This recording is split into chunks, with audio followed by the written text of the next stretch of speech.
You are 20 years old, and the man shouting for bodies outside your window is waiting for you to open the door yourself.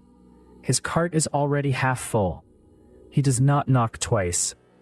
Behind you, in the dark of the house, there are more dead than living, and the rule you live under does not have an exception for this. Before this is over, you will understand how a girl handed to a religious house at 5 years old ends up, at 20, doing the most feared work of the plague, and why the vow that put her there made it impossible for you to say no to that man in the doorway. You are 5 years old. The coarse wool habit is already rubbing your collarbone raw. Nobody asked whether you wanted this. In the 1600s, a poor family with too many daughters, or a widowed father with no dowry to offer, had few options.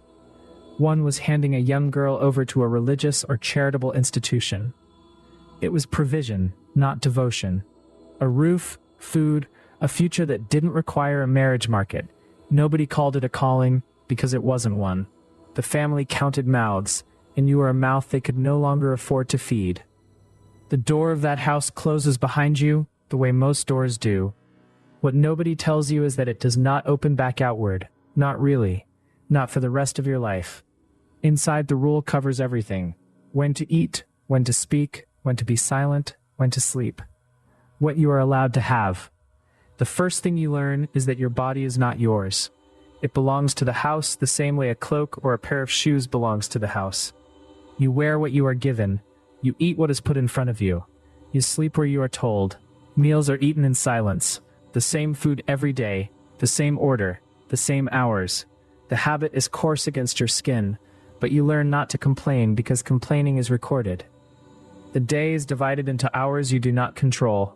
The bells tell you when to wake, when to kneel, when to work, when to sleep. If the bell is late, nothing happens. If you are late, everything happens.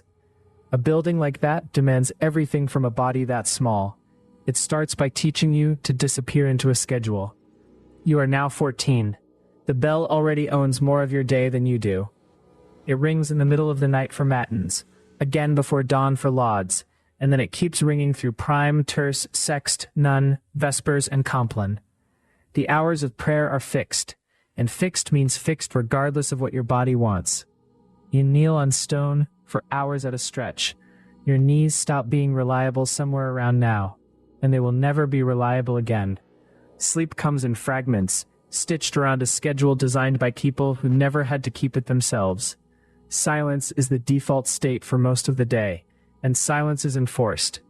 There is a ledger, an actual record, where whispering gets written down, where laughing gets written down, where being a few minutes late gets written down. The punishment for the ledger is simple. Less food, more labor, standing up in front of everyone to admit what you did wrong. This discipline was built for peacetime, for a world where the worst thing that happens is a girl laughs during Vespers. But what happens to a system like this when death itself starts knocking on the gate? By 1665, the answer is arriving on every street in London. A house with plague inside it gets a red cross painted on the door, and beneath it the words, "Lord have mercy upon us." The order is simple. Nobody leaves unless they absolutely must. At night, dead carts move through the streets, with men walking ahead calling out for the dead to be brought outside. Infected houses get shut up entirely.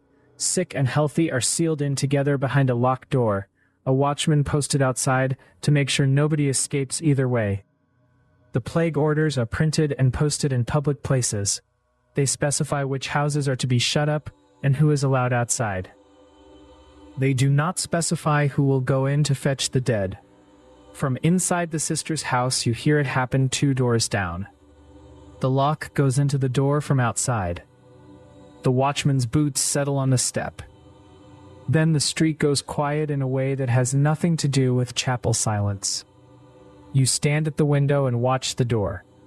No one comes out of it and no one goes in. After a while, the smell starts to reach the street. The house is still ringing its bell, still logging its whispers. But the ledger is about to be used for something else. At night, the dead cart comes down the street. You hear the wheels first, then a man's voice calling the same words each time. "Bring out your dead." A door opens somewhere in the dark. There is the sound of something heavy being dragged, then lifted. The cart is open. The bodies are not in coffins. They lie against each other in the dark. The cart moves on. The watchman on the step says nothing. You are standing at the window with your hand on the sill. No one told you to watch, and no one told you not to. You watch anyway. The house sits in the middle of all this. An entire street can end up shut door by door, and every person in the sister's house can hear it happening. The discipline continues because the discipline is all there is. The gate into the sister's house has always been a gate. You pass through it rarely, but when the parish has no one left to send, the parish officials stand outside it. They do not ask. They tell the woman who runs the house what is needed. She listens, and then she looks at you. You are now 20 years old. The plague reaches your street, and obedience stops being a metaphor. Carters are dying.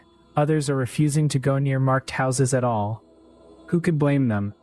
Parishes press whoever is left into desperate informal service, and an institution built on vows of obedience is exactly the kind of place that cannot say no when the order comes down. You took a vow. The vow does not have a clause for terror. There is no ceremony for this.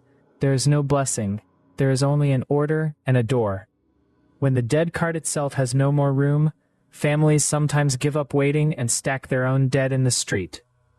And now that is the walk you make, night after night, past bodies that used to be somebody's whole household.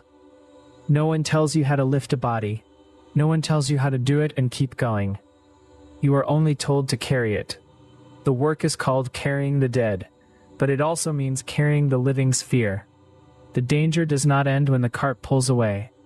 Those who handled the plague dead were feared and shunned, as if they carried the disease in their skin, whether they had shown a single symptom or not. That fear did not care about your role or your intentions. It needed a target, and you had become an obvious one. For a woman under vows, the shame runs backward too.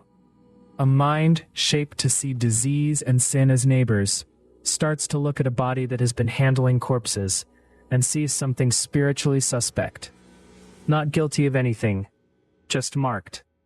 The same ledger that once logged a whispered word during silent hours now logs hesitation, a pause in front of a corpse, a flinch nobody had the right to expect you not to have.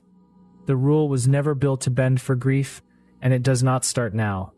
No one decides when you have earned rest. No one decides whether you have earned anything at all. The Great Plague of 1665 to 1666 killed roughly a fifth of London's population. The bills of mortality counted the dead by parish and by cause.